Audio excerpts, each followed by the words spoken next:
What's up, ladies and gentlemen? Welcome back for another Game of Thrones Season 7 preview video. In the next episode, we're going to see one of the greatest battles in the history of Game of Thrones, which I've called the Field of Fire 2.0 since the very beginning. Jaime Lannister just took care of business at High Garden, but his victory march is about to be short-lived once Daenerys Targaryen and her Dothraki savages catch them by surprise in the open field. But the Lannisters have a brand new alliance, with the greatest military commander left in a series, Lord Randyll Tarly. But even with his expertise, it will not be enough to stop the wrath of Daenerys Targaryen. Jaime Lannister and his men just sacked the shit out of High Garden, and are now making their way back with plenty of the Tyrell's valuable resources. But before that money is spent, or all of that food is divided up, the Lannister army will be delivered a devastating blow by one of Robert Baratheon's biggest fears, which was meeting the Dothraki out in the open field. The spoils of war is reported to be on par with the Battle of the Bastards. They hired hundreds and hundreds of extras, and over 100 horses to be used for this epic battle against the Lannisters and the Targaryens. And more bodies were burnt in this upcoming episode than every other episode combined. We can expect to see over 75 people get burned alive by Daenerys' dragons during this ambush. This battle should take up about half of the episode, and with everything that's going to happen, I don't think anyone is going to be disappointed by it. But the Lannisters aren't about to go down without a fight. And the Tarlys aren't about to go down without a fight either, especially when you have one of the greatest battle commanders of all time at the helm. But before this episode ends, nearly every Lannister and Tarly soldier will be dead, except for Jaime and Bronn, of course. Remember Qyburn's brand new weapon that he showed to Cersei? We will see the dragon-slaying crossbow put into action during this battle. Not only will we see this gigantic crossbow get used, but it will injure the dragon, which will give Jaime Lannister the opportunity to make one mad dash at it to put it out of its misery. In the Season 7 trailer, we can see Jaime Lannister charging on his horse like a bat out of hell across the burning battlefield, and I believe he is charging at Daenerys and her dragon. Jaime will see that he has a chance to kill it, and he will do everything in his power to put it down for good.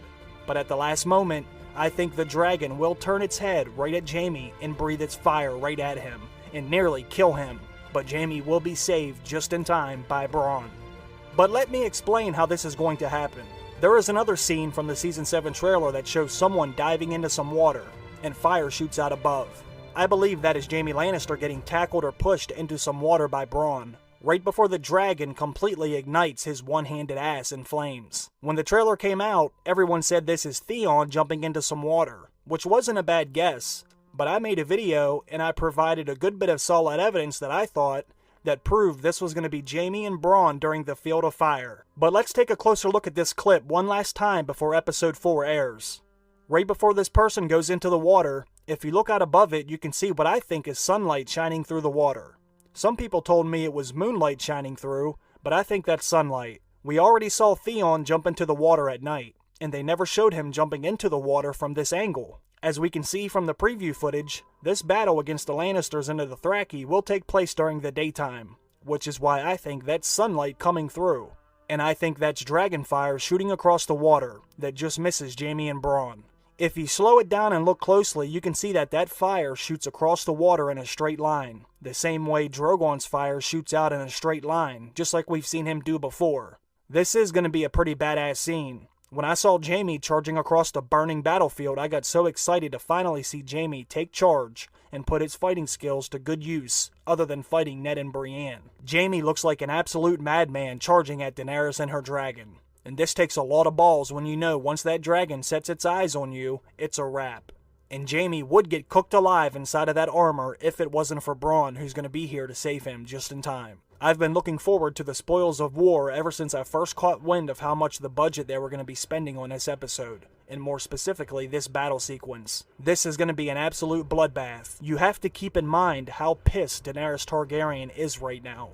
She just lost all of her major alliances that she arrived in Westeros with, and we are only halfway through the season. Daenerys was expecting to conquer Westeros and get everyone to kneel fairly quickly, but things have not went as planned. She showed up with this massive army and massive fleet that has started to dwindle away pretty damn fast. She lost her Greyjoy fleet almost as soon as she arrived. The Sand Snakes were just completely removed from the game, and they were going to provide the Dornish soldiers to help lay siege to King's Landing. Then the Tyrells are now out of the equation as well, and they were supposed to lay siege to King's Landing with the Dornish also, so that plan has now went to shit, and she lost her Greyjoy alliance as well. Not only is Yara locked up in King's Landing right now, but Theon isn't much help at all on his own, and with no more ships to provide, he has nothing at all that he could bring to the table for the next strategy. Daenerys has lost 3 major alliances, and the only thing she has to show for it is Casterly Rock. And Casterly Rock only had a small amount of Lannister men there, so she didn't even hurt the Lannisters that much by taking it at this moment. And on the other hand, Cersei now has 2 new alliances that are very formidable in battles. We saw what Euron Greyjoy is capable of, and Randall Tarley's career speaks for itself. As of right now, the Lannisters are winning, and they have an anti-dragon weapon just waiting to be used. Cersei Lannister is also going to end up with the Iron Bank supplying her with the funds to strengthen her forces. Daenerys Targaryen is actually getting her ass kicked right now, so when she ambushes the Lannisters in the open field in the next episode, this is a must-win for Daenerys. She has got to win this battle. She cannot afford to lose all of her Dothraki men either. But even with all that being said, Daenerys still has the greatest threat Westeros has ever known to worry about. She still has to help defeat the Night King. Everyone in Westeros needs to wake up and realize they can't afford to lose all their best soldiers fighting each other, or else when the Night King comes, they will have no one strong enough left to beat them back and beat them into submission. I think things are getting pretty damn interesting now. Daenerys is going to need to find a way to take care of the Lannisters swiftly, without losing much else in the process. The Spoils of War is a big episode smacked right dab in the middle of the season, which goes to show just how epic this season could end up being. Typically, a battle of this size would be at the end of a season. Since this is in episode 4, that means whatever they have in store for us in episode 6 and 7 has to be something amazing. With Casterly Rock and High Garden now being taken, the pace of the show is going to pick up even more from here on out.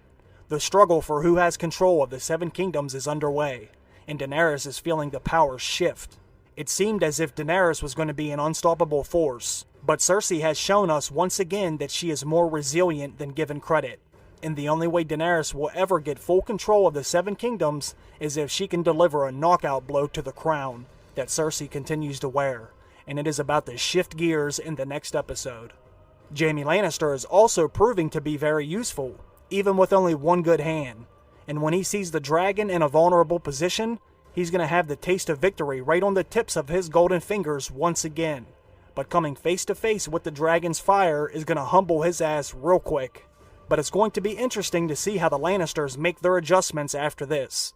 This may give Jaime the insight to what he can do next time to take a dragon down for good, and really turn the tide against Daenerys Targaryen. I can't wait to see how the rest of this season plays out. Things are really starting to heat up now, literally and figuratively.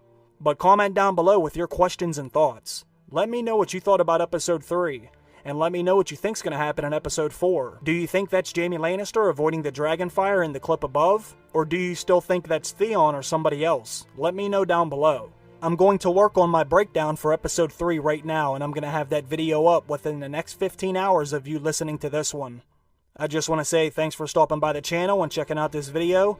Make sure you come back all week long because I'm going to be releasing videos every single day. I want to thank all of my Patreon supporters also for always showing love. It really means a lot to me, so have a good night, and I'll see you for the episode 3 breakdown. Bye.